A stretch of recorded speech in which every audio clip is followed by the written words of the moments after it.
Indoor outdoor games, आधुनिक playground जैसी सुविधाएं हमारे टैगोर शिक्षण संस्थान को एक अलग पहचान देती है। Group of education Surajgarh.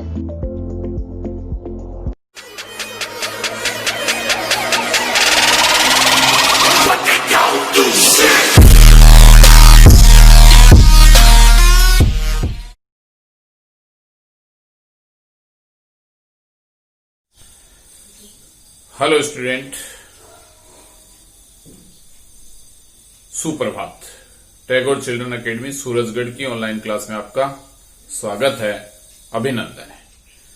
देखिए, अपनी पाठ्य पुस्तक चल रही थी स्पंदना, और उस पाठ्य पुस्तक में दूसरा पाठ अपना हो गया था। उसी क्रम को आगे बढ़ाते हुए आज अपन पढ़ते हैं तृतीय पाठ है, और इस तृतीय पाठ का प्रकरण क्या है? स्व राष्ट्र गौरव, यानी अपने राष्ट्र का गौरव।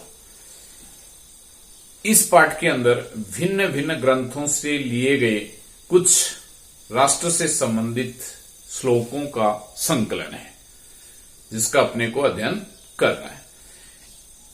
इस पाठ में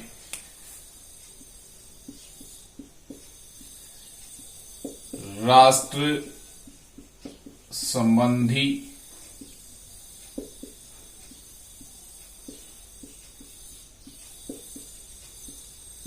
राष्ट्रीयता, संबंधी राष्ट्र गौरव, संबंधी राष्ट्र भक्ति, संबंधी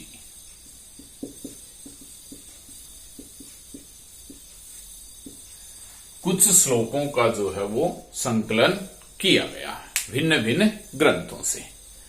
मातृभूमि, पितृभूमि, देवभूमि, कर्म भूमि आदि जो है से संबंधित अपना जो है वो भारत माता का वर्णन जो है वो राष्ट्र का, अपने राष्ट्र का जो है वो वर्णन किया जाता है।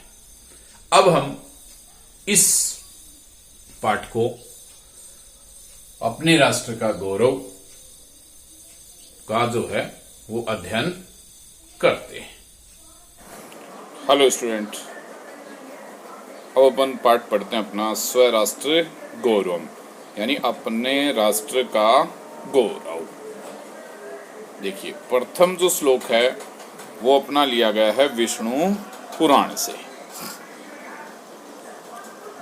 तो क्या कह रहे हैं देखो कवि, विष्णु पुराण में कहा गया है, इसमें भारत देश की भौगोलिक स्थिति का वर्णन जो है वो कवि करता है। किसका वर्णन कर रहा है? भारत देश की भौगोलिक स्थिति। कह रहा देखो, उत्तरम यत समुद्रस्य हिमाद्रेश्च एव दक्षिणम वर्षम तद भारतम नामे भारती यत्र संतति। तो भारत देश की भौगोलिक स्थिति का वर्णन करता हुआ कह रहा है कवि कि यत यानी जो, यत यानी जो, समुद्र से यानी समुद्र के, उत्तरस्याम उत्तर दिशा में, हिमाद्रेश्च एव, इसका विच्छेद कर लो, हिमाद्रे जोड़ च जोड़ एव, च यानी और, हिमाद्रे यानी हिमालय पर्वत की, दक्षिणम यानी दक्षिण दिशा में भूभाग है, दक्षिण दिशा में जो भूभाग है, तद भारतम यत्र भारती संतति, यत्र भारती संतति यानी यत्र यानी जहां, भारती यानी सरस्वती के, संतति यानी पुत्र निवास करते हैं। तो जहां सरस्वती के पुत्र हैं या सरस्वती के पुत्र निवास करते हैं, तद भारतम वर्षम, वह भारत देश है या वह भारत देश कहलाता है। तो कवि जो है वो विष्णु पुराण में भारत की भौगोलिक स्थिति का वर्णन करता हुआ कह रहा है देखो कि जो समुद्र के उत्तर दिशा में और हिमालय पर्वत के दक्षिण दिशा में भूभाग है, जहाँ सरस्वती के पुत्र हैं वह भारत देश है, अर्थात वह भारत देश कहलाता है। उसके बाद दूसरे श्लोक में भी भारत की भौगोलिक स्थिति का वर्णन करते हुए कवि कह रहा है, और देखो कौन से ग्रंथ से, बृहस्पत्यागम ग्रंथ से ये श्लोक आपका लिया गया। किससे लिया गया? बृहस्पत्यागम से। कह रहा देखो, हिमालयात समारभ्य यावद इंदु सरोवरम तम देव निर्मितम देशम हिंदुस्तानम प्रचक्षते। तो कह रहा है कि हिमालयात, हिमालय से, समारभ्य यानी लेकर, तो हिमालय से लेकर इंदु सरोवरम, इंदु सरोवरम मतलब हिंद महासागर, यावत यानी तक, तो हिमालय से लेकर हिंद महासागर तक जो भूभाग है, तम देव निर्मितम देशम, तम यानी देवताओं के द्वारा, निर्मितम निर्मित, तम देशम यानी उस देश को या उस स्थान को, हिंदुस्तानम प्रचक्षते, हिंदुस्तान कहा जाता है। क्या कहा जाता है? हिंदुस्तान कहा जाता है। तो कह रहा है देखो कि हिमालय पर्वत से लेकर हिंद महासागर तक देवताओं के द्वारा निर्मित उस देश को या उस स्थान को हिंदुस्तान कहा जाता है। ये बृहस्पत्यागम में कवि जो है वो कहता है। अब यहाँ हिमालय है, हिम शब्द है, हिमालय शब्द है, पंचमी का एक वचन है, और आरभ्य में आ उपसर्ग है, रम धातु है और लेप प्रत्यय, रभ धातु लेप प्रत्यय। और यावद इंदु सरोवरम को करोगे तो यावत जोड़ इंदु सरोवरम जसत्व व्यंजन संधि का ये उदाहरण है। अगला जो श्लोक है अपना, वो भी विष्णु पुराण से लिया गया है। किससे लिया गया है? विष्णु पुराण में। इसमें भारत देश की महिमा को प्रकट किया गया है। किसको प्रकट किया गया है? भारत देश की महिमा को। कह रहा देखो, गायन्ति देवा कील गीतकानि धन्यास्तुते भारत भूमि भागे स्वर्गा अपवर्गा आस्पद मार्ग भूते भवन्ति भूय पुरुषा सुरत्वात्। तो कवि कह रहा है विष्णु पुराण में, कह रहा देखो कि कील यानी निश्चय ही, देवा यानी देवता, गीतकानी गायन्ति गीत गाते। तो कह रहा कवि कि जहाँ देवता निश्चय ही गीत गाते हैं, ते यानी वे, पुरुषः पुरुष तो, धन्यास्तु धन्य हैं, तो वे मनुष्य तो धन्य हैं या वे पुरुष तो धन्य हैं। फिर कह रहा देखो, स्वर्गा अपवर्गा आस्पद मार्ग भूते भारत भूमि भागे भवन्ति भूय सुरत्वात्। तो कह रहे हैं देखो कि स्वर्गा अपवर्गास्पद मार्ग भूते, स्वर्गा अपवर्गास मार्ग भूते, स्वर्गा यानी मार्ग स्वरूप, यानी स्वर्ग और मोक्ष, स्वर्गा यानी स्वर्ग, अपवर्गा यानी मोक्ष, आस्पद मार्ग भूते। तो कवि कह रहा देखो कि स्वर्ग और मोक्ष की प्राप्ति का मार्ग स्वरूप, मार्ग स्वरूप भारत भूमि भागे यानी भारत देश में देवता रूपम सुरत्वात् यानी देवता रूप से अथवा स्वर्ग में भी आकर, और भूय पुनः भवन्ति, भूय यानी फिर से, भवन्ति यानी उत्पन्न होते हैं अर्थात जन्म लेते।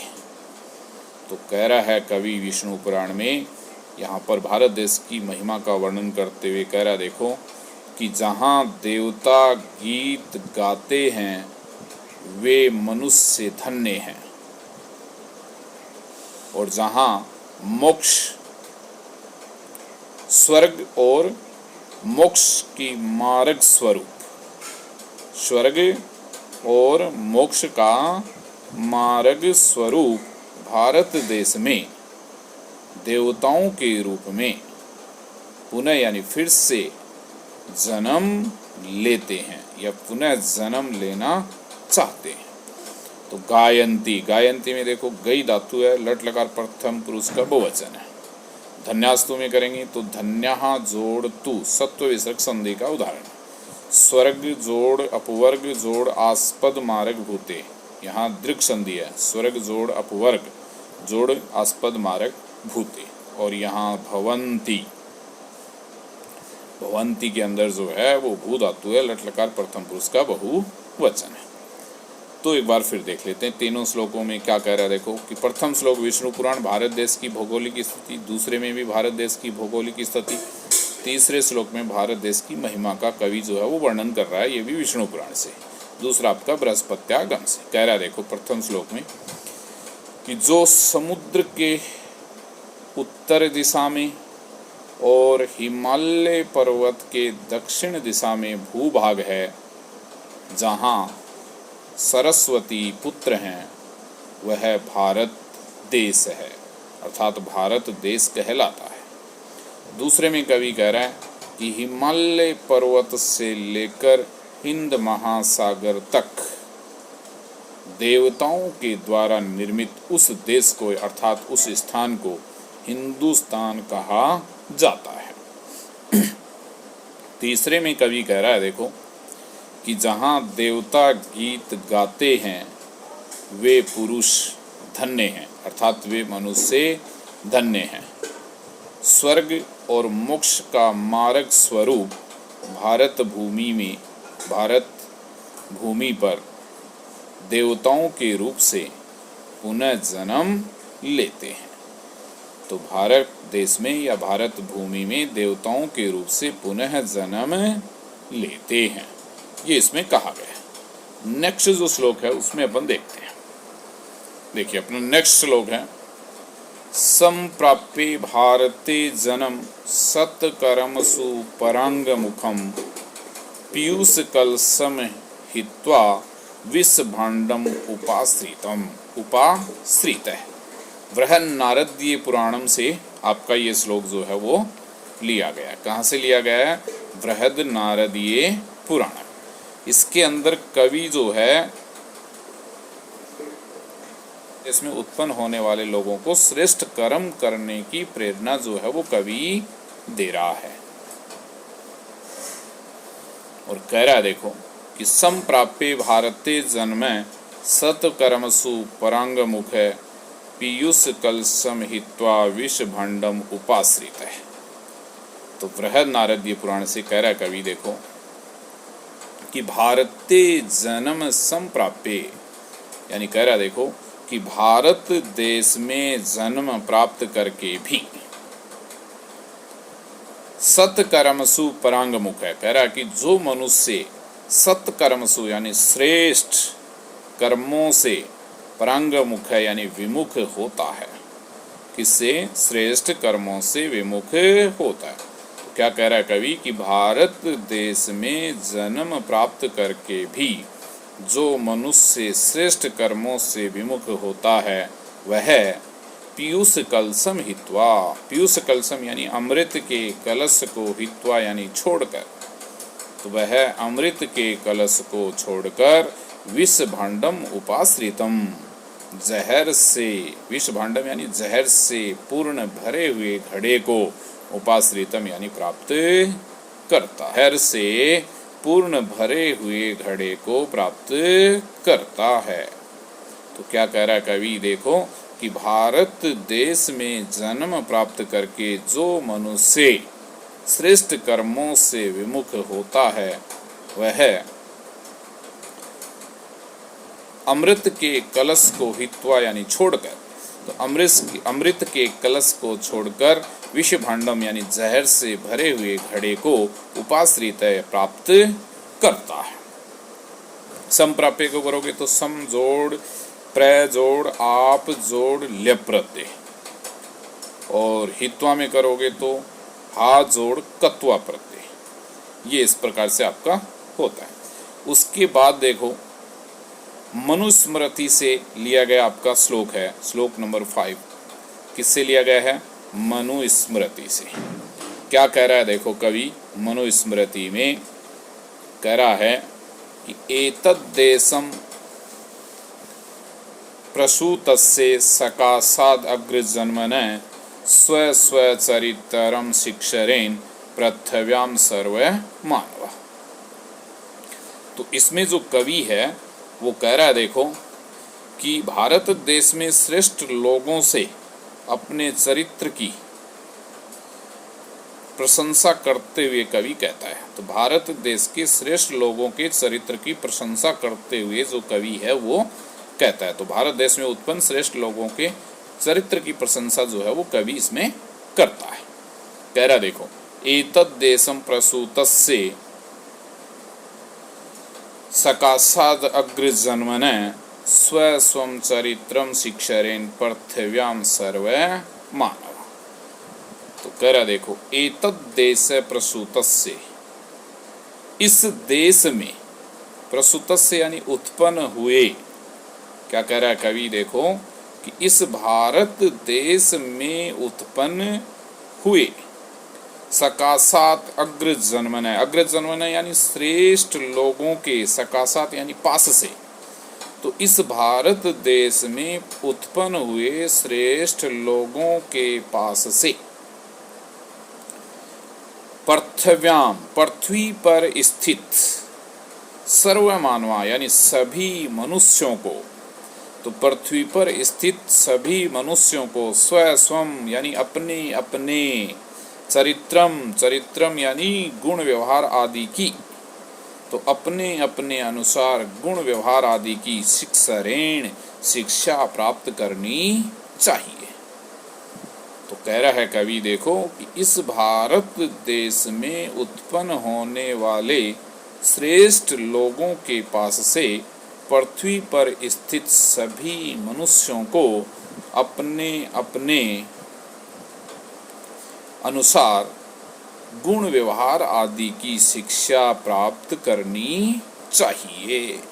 ये इसके अंदर जो है वो कवि कहता है। अगला जो श्लोक है 6 रामायण से लिया गया है। देखो यहाँ अज्ञात लिखा हुआ, लेकिन ये रामायण से लिया हुआ श्लोक है आपका। कह रहा है इसमें श्री राम जो है वो अपने भाई लक्ष्मण से कहते हैं, क्या कहते हैं देखो कि अपि स्वर्णमयी लंका न में लक्ष्मण रोचते जननी जन्म भूमि से स्वर्गादपि गरीयसी। तो इसके अंदर जो है ना माता और जन्म भूमि को, जन्म भूमि के महत्व को प्रकट किया गया है। माता और जन्म भूमि को कवि जो है वो श्रेष्ठ बता रहा है। तो कह रहा है देखो कि अपि स्वर्णमयी लंका न में लक्ष्मण रोचते जननी जन्म भूमि से स्वर्गादपि गरीयसी। तो श्री राम जो है वो लक्ष्मण से कह रहे हैं, क्या कह रहे हैं कि लक्ष्मण है, हे लक्ष्मण, अपि स्वर्णमयी लंका, स्वर्णमयी यानी सोने से निर्मित, लंका अपि यानी लंका भी, तो सोने से निर्मित लंका भी न में रोचते, में यानी मुझे, रोचते यानी अच्छी, न यानी नहीं लगती है। तो सोने से निर्मित लंका भी मुझे अच्छी नहीं लगती है। क्या कह रहे हैं श्री राम लक्ष्मण से कि हे लक्ष्मण, सोने से निर्मित लंका भी मुझे अच्छी नहीं लगती है। और कह रहा है जननी जन्म भूमि से स्वर्गादपि गरीयसी। जननी और जन्म भूमि, कौन? जननी और जन्म भूमि स्वर्ग से भी गरीयसी यानी महान है, स्वर्ग से भी अधिक श्रेष्ठ होती हैं, स्वर्ग से भी अधिक महान होती हैं। कौन? जननी यानी जन्म देने वाली माता और जन्म भूमि जहाँ अपन ने जन्म लिया है। तो जननी यानी जन्म देने वाली माँ और जन्म, तो माता और जन्म भूमि स्वर्ग से भी श्रेष्ठ या स्वर्ग से भी अधिक श्रेष्ठ होती है। एक तो यहाँ पर देखो रोस्ते में रुच धातु है, लट लकार प्रथम पुरुष का एक वचन है। जननी जन्म भूमि से, यहाँ पर सत्व विसर्ग संधि है, जननी जन्म भूमि प्लस है सत्व विसर्ग संधि। और स्वर्गादपि में स्वर्गात जोड़ अपि, यहाँ पर सत्व व्यंजन संधि है। एक बार फिर से देख लेते हैं कवि जो है वो क्या कह रहा है। चौथे श्लोक में कह रहा है, देखो क्या कह रहा है चौथे श्लोक में, कि यहाँ भारत देश में जन्म प्राप्त करके श्रेष्ठ कर्मों को प्रेरित करता हुआ कवि कहता है, जन्म लेने वाले लोगों के श्रेष्ठ कर्मों को प्रेरित करते हुए कवि कहता है, क्या कहता है देखो, कि भारत में जन्म प्राप्त करके जो मनुष्य श्रेष्ठ कर्मों से विमुख होता है वह अमृत के घड़े को छोड़कर जहर से भरे हुए घड़े को प्राप्त करता है। दूसरा आपका मनुस्मृति है, इसके अंदर कह रहा देखो कि इस भारत देश में जन्म प्राप्त करने वाले श्रेष्ठ कह रहा देखो कि इस भारत देश में उत्पन्न हुए श्रेष्ठ लोगों के पास से पृथ्वी पर स्थित सभी मनुष्यों को अपनी अपने अनुसार गुण व्यवहार आदि की शिक्षा प्राप्त करनी चाहिए। और अंतिम उसके बाद अगला जो श्लोक अपना छठा रामायण से लिया हुआ है, इसमें श्री राम लक्ष्मण से कह रहे हैं कि हे लक्ष्मण, स्वर्ण से निर्मित लंका भी मुझे अच्छी नहीं लगती है। जननी यानी माता और जन्म भूमि स्वर्ग से भी महान या स्वर्ग से भी अधिक श्रेष्ठ होती है। ये इसमें जो है वो कवि